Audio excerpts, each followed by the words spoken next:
Ko le peke mahu whanga te ngai whatap ko tau peu tō tau whakea tō mei he whaleni.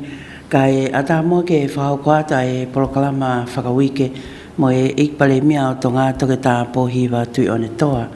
Ikpale mia o tautari whiwhia koi e porokalama koia o e hauani. Ka tupe mua ke hoko atua e wakai whalawe i mga i kaweinga mahu inga o tō tono mo tāu ke mea e hau eiki pia ilo ke ai e kakai o e whanua. Tau te whita pe i la kanga taki mo tauhi ai kakai o whanua kau ko whakawa e pe whakasino atu me he tō whatongia ai pureanga lolotonga ai au taki e wheitu ona. Pe toko ni kei ma ngahi potunga au e pureanga kai uma afo ke ngahi kau taha e pureanga kau kia i ahono kau ngā ue.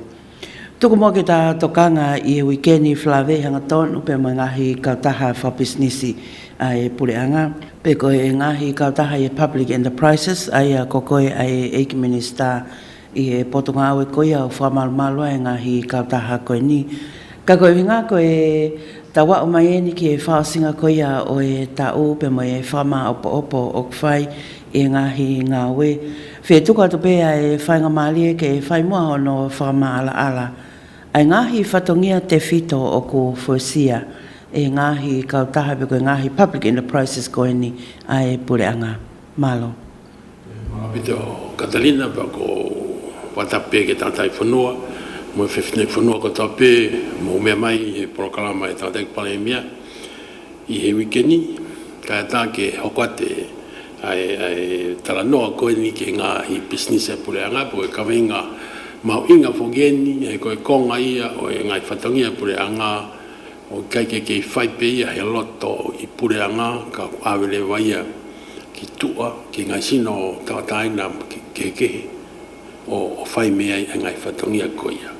Pako tui Katarina e mau inga ki i talanoa me pui tua, moeanga koia e hoko a ngai mea koia, peta toki hoko mai ke ta whakaikiki, e whaingofuanga hono taribo e ta whainga koia ke mahino ki e kakai, aianga koia hono whakalere, me whainga ngau e koe. Ai foki, ko tongani, koe whalukunga kakai, una nofata. I o botu koe na tongani. Pea, ka nofata pe hakakai, e whi mauia ke pure i ke mao. Pe sai, penea umai, a pure anga tonga ke foi taimi, na whotu ono konistu ton. Ai konistu ton. E kei ke foi ko whanau no, me fo ke tala noa, ka hanga mea ke mea ai, na e lau tau tangata. Pa tau tokia umai ke whotunga, me konistu ton e koni, o tau ia i ahoni. Koe ka mea whaingofua. Pea koe ka mea o ku to tonu ke tau tafoga, ka pea vete ki ha konistu ton. He ko hui kon hala whanonga pia nae. Ne lau tau tangata, pea tokia umai ke foi tunga, ma o konistu ton. Pea pe hange koe tau konistu ton e koe ni, tau ne teu whawha. E tau whanonga ai, mo tau i malu ai. Hau hatau ai ke veteki. He kei ke tau tafoka ka peo veteki. Te tau sesiore le, sai. Osi koe konistu tone. O ne tala mai, ai ngahi konga, anga no pure e whanuani. Ako no pure e koe whanuani, ai koe mea ke mea i. Oku, koe whanua koe ni, koe whanua, koe pure anga tui wha konistu tone. I malu o nia fio ko tupo wono. Pea moki nau tau e hoko koe kia teia. Koe lau e konistu tone. Pea te hoko te konistu tone o pehe. Koe anga o e whai o e pure e whanuani au vai toro. Koe kabineti, koe whare area, koe whamau anga. Aia koe kuhanga peia o whakanau no ia koe mea o kui koe pure anga, pe koe governmenti. Ai foi whakamatala koe nau toku whai atu. Koe kabineti, koe wharearea, koe whamauanga. Kau whakarea kawa meni ko ia. Koe wangai au whakau. Sai, osi ko ia, te hanga lewa pele fo i lao ia mehe konistu tone o kuni hanga whau. Ai fo ianga o i pure, o i whanua, he fo i whotunga ko ia. Kawa meni. Te hanga lewa he e he pure anga o whao e ngai fo i lao ke tokoni. Pako taha fo i lao ai, koe lao koe ngai business, ke ngai business e pure anga. Ai koe ngai sino ma wahe ia, mei he pure anga na o lawe koe ki ai, kabineti, whamauanga, whare area. Sa, aia, kei hauko pe pure anga, kabineti, whamauanga, whare area, koe, o naia o ki business koe, o koe. Ka koe, nau tolu koe o ki kabineti ko executive fokia. Ko nau tolu, o nau toka ngai mei whangi business koe, aluma wahe. Pea koe anga koe hono, alu koe foi processi, os, pea reporti mai, ai whangi business koe, ki he executive, he governmenti, hanga lewa he governmenti o awe ke whare area, he koe whetu ia wai kau whauwhonga ka kai whalukfua ke nau tala noa, koe mea koe ka kato ia fui whanonga koe accountability, process koe ia, tariwi, ha koe ki ai. Ha koe, pakapae iai ha me ai oku, wai ha whetō ke he aki, awi whamauanga, ke whaianu whamau i me iai. Whotu koe whangi business koe ia, whangi business koe ia, ne iai pe ngahi ngā oe, ne mi la pe he pure a ngā whai pe, ka whakau kai pure anga koe ngai whai ngāo e koe ia e saianga no whakalere wha businessi ave ia o whao ki whai sino mawahe ave ki ai.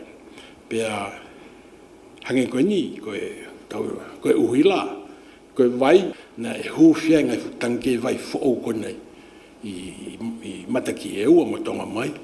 Aia koe ngahi me e whalere pe i tō. Koe no whalele koe ia pe he e lawa pe o provide o gui whakani whakapitania koe ngai public utilities. E lawa pe ke nau hanga ave ki kakai e nau service ka nau totong.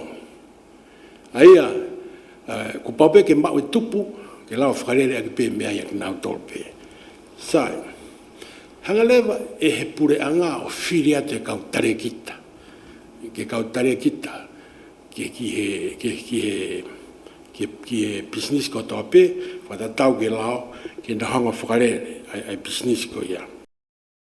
Osi ko ia, te hangana vai pure anga o te whao ki, ai lao, o whakatu e potu ngā au e ia, kai potu ngā au e ke ngahi, business ai pure anga, ai mono minister, ko hui ke whakarere koe, ai whanki business ko ai pure anga ke he, o reporti mai ke minister, pe me potu ngā au e ko ia, o fō mai he wai CEO e potu ngā au e ko ia, pe toki ave ai ke kabineti ke nau sio ki ai.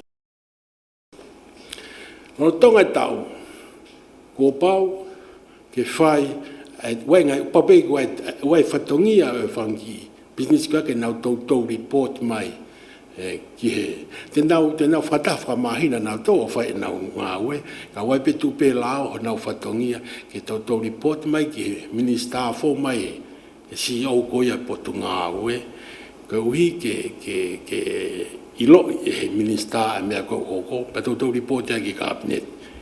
Koia ngaia, koia whai whakau koia, koia whai mea koia whakau ui koia accountability process, koia ngai whai mea kau pa koia tonga ia ke mau, he whanonga koia o ngā ue. Koia te hoko koia tare ki tā. Oku kehe au pito ia, mo e te hange kokoe, kokoe o ke pure heni, pure au pitoko uhingai ni ai. Koe mea pe whoki a au, whai tiria pe koe po hao mea whai. Koe tare ki tā, ihe whanki i poate koe ni. O kui kai te hao kita me mentality ko uke mau, o whai he mea koe ia. He koe uhi, u te hao kita, ta tau pe moau, mo no whakoe ni he pure anga. Tonu ke no whamau piha ata mai, koe kakai, koe koloa e pure anga o ko toka ngai, koe koe mea, koe mea e kakai. Ai pete i mita, ko tawanga whakai tangata, hawale pe ko ki he hati e whakau ia ata. Pea ngalo ia kita, koe te tauhi koloa pe, koe se tuata pe. Tata whitu he mea pure anga, Pako te mea tae to pe tau sa pe ya. Te here pelo ata mo te kulo me te whaidere ki ai. Te hau koe ke pure anga o ki kaki te futawa tai. Wai lao e te ntala mea ke whai.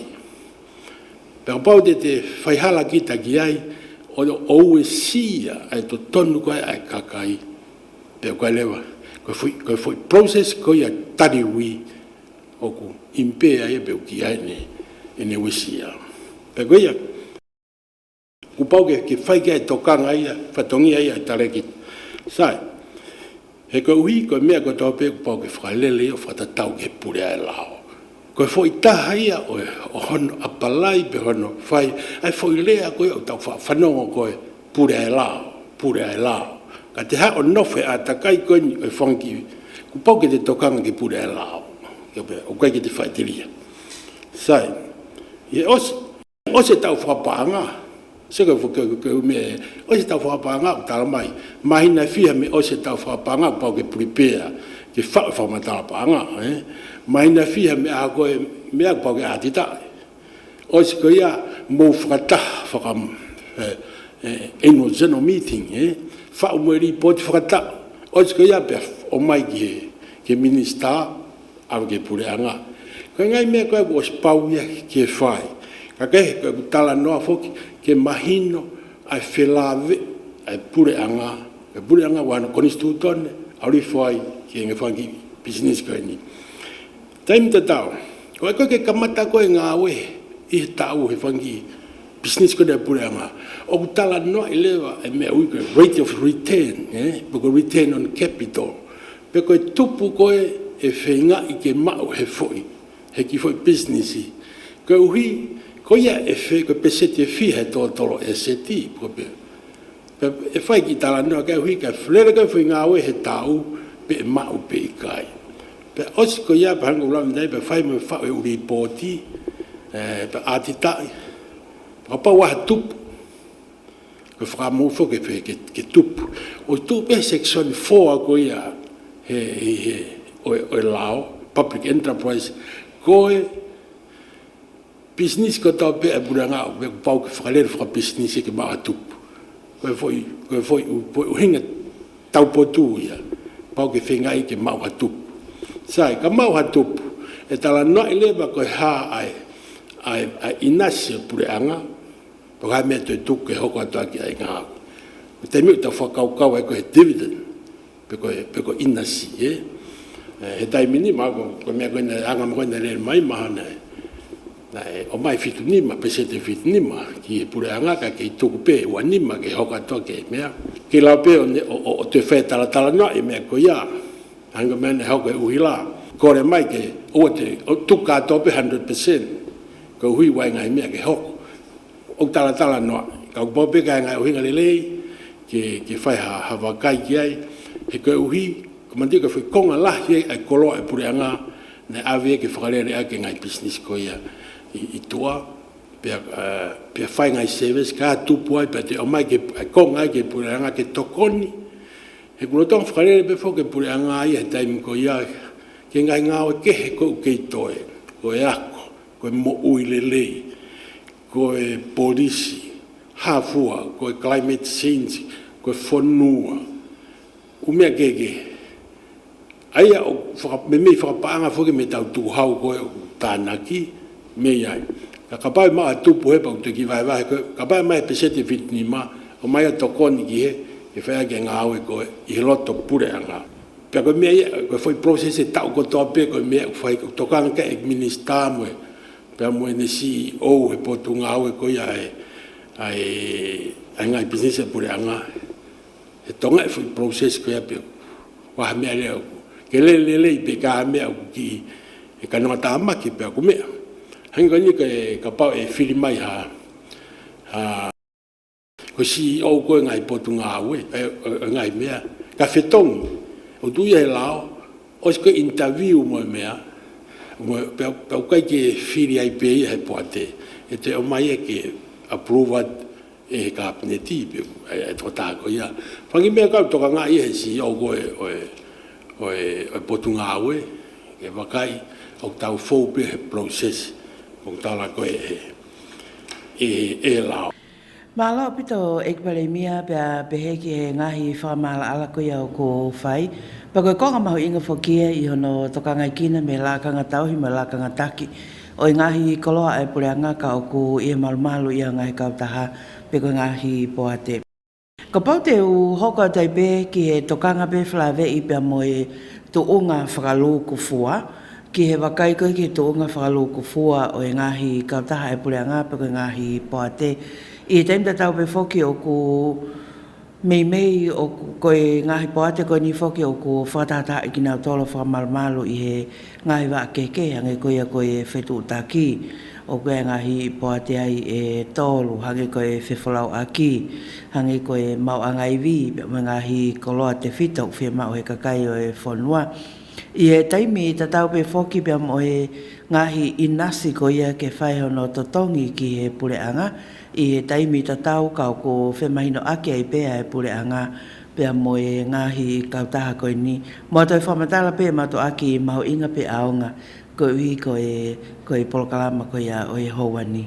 Ko mea whake whakaukau e taimi ni. Tau whanawhanau mai koe ni ngai tau koe ni. Na e asmai whaahinga. O nau hanga o veteki mai koe ni stūto ne he mea.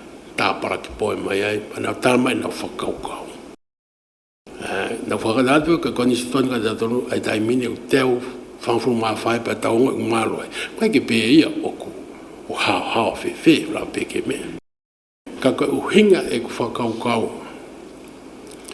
Koe tei pe teu eke, ko hai o tama koe, mo kau tama koe na honga veteki. Ne nau tohi a koe ni stūto ne ki mua. Pe kai. Iben ki I lao whakaanganga pe ke awe ki wharearea. Ka koe teimi koe na wakai koe ki ai e fuu mamafa mo e fuu maasila ai no tala mai koe umea kou kovi. Ko ki o ngoi pe o ko mea. Koe to tā kautama koe mea kautama koe ni na mau ngā whatape. Awai mwhaki polokalama e nei, ai ki ai, nei ai, Pērere mea koe ke hoko ia, tau pepea koe mea koe ni tokoni ke masiwa, o siange ia, te ukungari, mea hoko mea ia koe ia ia, toki o indofa matoke o hiko e pepe koe ia, whamre mōre pe, koe ngākere ia koe ia. Koe te ai ke te hangari liuha mea, pe te whotua mea, te whenge whakasisi ka ke te puri mea ai, o koe kia hataha o te hela ia ai. Sai. Taimi koe nea lake koe ni stūto ne o kou pehe peo o to tonu ke mea, ke tau tokanga ki ai. Koe ki kautaha whakapolitikare koe o kui ai. Ka pau, na naulawa tohia ki koe ni stūto ne ai. Ke naulawa o lere ai. Teu pehe ki hiki hai mai pe whi whotunga ta, ke whotunga ta. Ka koe mea koe he ikai, Paka aware ko aure ka mui he te hanga pusi ki nau tōka whainga mea pe nau loto mā whanau whaihanga awe hala vitu pe puke ki nau tō whakahupa te hao pe kita.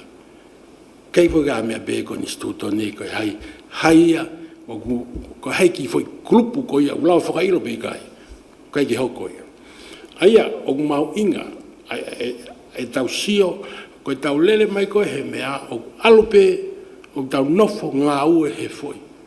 I loto I he fuko ni stūtone o tau malo ai. Ka mea tau whakarelei, tau whakalala pe hana whakarelei, tō pe haki I, tō pe lai kapa o popo ka mea. Taimi ka hange u mafuri, ai mea e hange whalau koe tō haa koe anu, tō whanongo ai. Tō tōne ke tau ki tō karata tō ai. Sai. Tau hiki whange ke kautare ki tā. O mawinga, ko koi whamore au ke kautare ki tā koe ne upoate. O ke kau ke tare ki tā e upoate e tā. Mā koe ia. Ko koi whamore koe he whamatara koe ni. Ka koe, o kako lahe kau tare ki tā. O ku whakau ofa au pito ia. Ka ko pau ke tau enga I whewheka ia te hanga whehu. Tau white ku hu mai koe ni me pure ang koe ni. Papa ke te whehu ia gita. Hange koe ni. Nenga whewhe hono whiri mai kau tare kita, ki loto. Nei tuaki, pe nei ikai. Ko ngai whihui e pau ke whai, ko ha honau qualification. Nā nau whai hangau e pehe ki mu, pe guai ha nau business, pati ke tau tānau business en. Nā nau business ke nau whalere, i e mea. Upau ke whai e whihui pehe ia ki kanau tō. Ai tare kita tau, ma maheni le reipe, o tare kita. Pakau whakatangi e. Hame ke hua i o tare kita. Tama ia. Nai, te huen koe whinga, ke horoki whakamore koe ia ai mea, ai puate. O whanau tānau, na rai na whamore kata. Ia, whanau tānau paka hua teni. Maka nau mea o whai ai, whakamore noa ia mea. O bea, koe lawa lau e palansiti. Ai te ki tu ai tare ki ta. O bea, ki whamatala i mea ngā weweo whawinga e palansiti. O ko kuhinga ki ai, o kui kai, kau te alu ka koe ki te to'o whai, ko whatongia koe ko te mea ata koe mea kakai, o ku pau ki. Iai hono ngā i mea neonga plane koe, o ku hangatono koe soni, mea ku mea. Kau ku kai koe te alu ki ai, koe te alu peo, o suko ai. Lahe u mea ke whai, e koe koloa e kakai, i he, o te alo toka ngai. Hange koe mea koe sea he poa te tolu pe whia, Whai mea whai nei toki ai, whai mea koe ia. Pane au hinga le lei pe hono, e anga ko hono whakau i, ke ngāri ki whasisi e whakamore. Kako, tak mahina ka te au, takoe, o ku ikai, ke fu mooni ka kato pe, he koia koe, tau pehe ko tō taha koe sea. Apa ku sea ia he poate e tolu pe wha. Te tau sia atu pe ke wai ngai kau tangatai au, whiunga ia moia. Te ki whamate hanga pe koe qualification e tare ki tā. Ei, mahara te tonu ia, pi, ku ngari kehe ia. Nan whakalere a mea ki mua, ka hau ia o pure he fuu, kau taha lalahi lau miliona e tolu pe wha. O koe ano ki anga ona, nanga whewhe ho mai ki loto. O koe rui te paransito ilo pe kai. O pau ke tau whehu, whewheka o mea ko ia, koe ko ha te mea ke te hau wainga ai, koe mea e kakai. Pea ko pau ke tau hanga o tonga ili. Aia koe kuhinga pe, ai pehe. Kore whakamore pe ka mo tau kau tare kita. Whakamore ka pau ngari. Ho haa tōku reo. Ka koe anga ia, tau kamati fo au. Pea ngoe pure anga koe ni, pea kamati fo au. Ko pau ke whai si o. Whakaluku fua, ke tau hoko atu koe ni he taimini. Ke tau hi whakarele e tau koloa. Ke tau lere koe ki he kahau. Oku lere lelei. Hanga peko tā tau tāna ke tiviteni. E te tau toi sio ki ai. He anga koe ia. Wai ngai tiviteni o tuku. Wai he ngai poate ni. E te whai no review. O sio pe o kei totonu. Ke kei tuku ai tiviteni. Pe o mai a kongo ke pure anga. Wai whai ngai no. Ngai no nai hoko. Oku. I he mau whakape pure anga motua. Ngai ngari nei fulahe ngai no ko iai. Hanga more ngai e seti nia pure anga. Kai ke. Ko ngai mea ko iau pau ke review.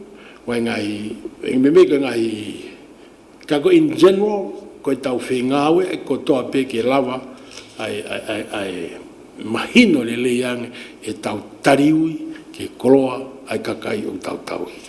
Mala o pito e pale mia pa ko mahino o pito ai me au ke whai whilawe hanga tonu, mo e ngai te pito i mea mau inga, whilawe i pia mo e whatongia koia o gnau tolu i e ngahi la kanga, taki i e ngahi kau tahapu ka ngai poate e pure anga, pia kau ai mo gnau tolu ka kau me mipa tale kita, ka koe to e whengai aki wa ofi pe ke pao tolo aki ki le lei whakaluku fua ma ai kakai e whanua pia mo e pure anga. Ko e wha o si pe ka pau te aha mea o te whi mea ke wheitu ona, pe ko lawe i whakau amnaki ke me ato kau i e whakataha whawha apure anga o ku amnaki ke whahoko i sepeni. Mua toi ka venga ke he peo ke whi mea ke ai. Mga pito Katalina u ia. Te uki lawe pe ka venga e ua, ko e wholau kona amnaki o kau ai, pe mo e porokalama tanu hala. Ko wholau koni o amana ke wholau ai he wikeni, ko wholau ia ki he lewa ngai pe ko COP25, ka ko uhinga ia ko whakataha ia o whai i metritis se peni i Europe, ke whiri waki ko ko tahani whakataha lai whai tau mau pe, pe ko tok wholau en ki ai, whakataha pe ko utaki ko palemia, ko lawa ki ai pe mo ekministar ko ia meitek poste pe ko tolai mau kau folau mau to tawa ko folau tolai e to tawa ai te mau ia he me ke ua pa to foku mai ko to tongi ko folau o tolai e to tongi me ka sponsor ka wai pe ani o to tong pe e tongani ko whakafuafua ko ia ki tolahi ko whakataha, ko eke whukene o te ki u alu totake. Tamai, mahalo e a uia ke toko ua mano ni mawhi. Ka uia he whakataha alahi au pito e tolahi. Ko whaalpai ngai whakataha ki mua. Ka ko kau i ne whakataha iu. Teka oraka, he nau te eke au kono o mai ko me mei te ki a samari ko ke ilo e mea ko te almo. Iai fuki u ki rea whai. Pe tone fika pe ko wafe ni mangeau he me ko no molo pe ko ngai bana te come back pe ta mai kai ko ton pe wa mana ni mafe aia e fa taha ia ka palestini ia ka palemia wa ka minister wa ka ngai fra pure anga wa ka kai me sector ta taha pe ko wa ngai ka taha i kai fra pure anga wai ngai kauta civile ko ngai siasi o nau iai ngai university ya ke ngai grupo to tupu me ka kaipe o ku iai ha nau tokanga ke palpale ma ko o fili ka ea pa ko toki folau fo ke ni e folau ko palemia be te folau ka toki foki mai o toki fa polo kalama ki e ola folau ma te mahino nga te au ko smahino bege ka te au ia e tau palopare ma ko ia tau fikau fo ke tau no foi tonga ni e tu la be ngo fu ke ngai fata maki ko fili roga ea ngai me ko ia pa tau fi ma o ke ko si ko rice ko ia si le volo me o tau mo o ki ai i ngai mata tai pa ula no ngai palopare ma pe tau feinga ke tau kau e wai fuka me ko green climate fund o how me foi frata ko ni ngai institution ko na to ngai foi panga na hen ke na foi o ale ko ya ko kawi me ko fi le le pe ki algo imagino le renga te au ai o atakai o me ko ke tonga e tau firma ko atau tolo ko fra si pe te ki fra si pe mal pe to la pe ani ka kai fono mo fanong pe i programa tanu hala ko o ku whakahoko e pureanga motuani ko mon ko pureanga ko whakaukau ia ke tanu whangi hala ko ia o ngai whangi kolo pe wari tā kawai me hala ko ke ngowe me hala ko alu ki ngai matatahi ke ngai whetu tua au ki ai ko pau ke whengai ke oskotoa i he foi tau ko nye ua hanga mai. Pea koe ngāwe lahi ia, pāanga lahi, au ku pau ke whima au ke pēa ke ngāwe. Ne ka mata whong me tonga taponga fulu, pea koe ene ki i tō mui, ne pehe, e os, i anga koe uraki tuu koe e programa o ngāwe, ne pau whakaukau, ke os a tonga taponga fulu ki ti seman. Kau ku ikai, ka uipe, koe si e maka. Si e maka ia au ku o ku mau koe ngai whamaka pure anga, pea ku ki mamafa maka he tem ko te whakatau ai koe me, pe me ngahi ni fumaka ko tau taha ko lori utaua o panga fa ngau ke lori pe ko yai e kai ke seni te aki pe te faile vai te area e tai mini ko me ki to o hiai ale mo ngai fumaka ke te holo ifu ki lalo ke ai to tongi ke lava mo vai le pe ngahi constituencies ki hahake vai loto hifo ki lava ko tem ko ma ngai fumaka ko ia o se saini ko ia ai contract pe a lele vai ai halu maka e foi time be ta pe vai ma tu e va ve ngai ka ko whakahoka pe au ia ke mea e kakai o kai ke hange foi ngau ia ko ni ko hange ko tau whanonga tala noa ko e time ko e ko wai ngau ke ngai community road i foi fo tunga motua ko ngau ko ni ko motuani ko struture kapneti ko taki ai pe whakangongo mai ka te au mea ko tope o mo minista ko ia i he potunga awe mo minista panga te mau tala noa no whenga e whenga awe ki os e weta ua ko ni o tan ho mohala mei tonga tapuna alo niwa e tau hiki haka ka foi le volo ta pa valta ka pa e lahi o tau iwi pa tau te valta mo tau hala uta ka koe hala kolo o tau talano firma o ke tau patna bung mo to fangi kolo ko ngai sias ko ngai ka o pe mo ka u business to a wa na ngai fumaka o tau fenga ke tau ngai fa tau ai mo ngai me ngau ko me fu ke tau ki to ai ko ngai me ngau vai ke ma o mai ke lava fai ngau ni amana ka o se tau e wa ko tau hiki haka foi tonga ta ko me fa fi ai ko fa ho be e mo me mai ki ai ko mea ko ia e o tonga i tonbe mo tuan ke lava foi ngau ko ia i he taulerat ko ni ko e be malo Katarina malo au pito e palemia fa malo atu i he ngahi fa mala ala be ke tokanga ko ia ko fai tau te fita me ta fa ke pule anga ki kakai ko ia e fonua pe ko kakato ia e polokalama ki e weekendi pe mo e palemia tonga toke tā pohiwa tui one toa, o whakuna ngalo te whawhea te peke mo toi mea mai e taim tatau e wike ka hau, kia toi prokama tā mo e ek pare mea. Ka mo mea.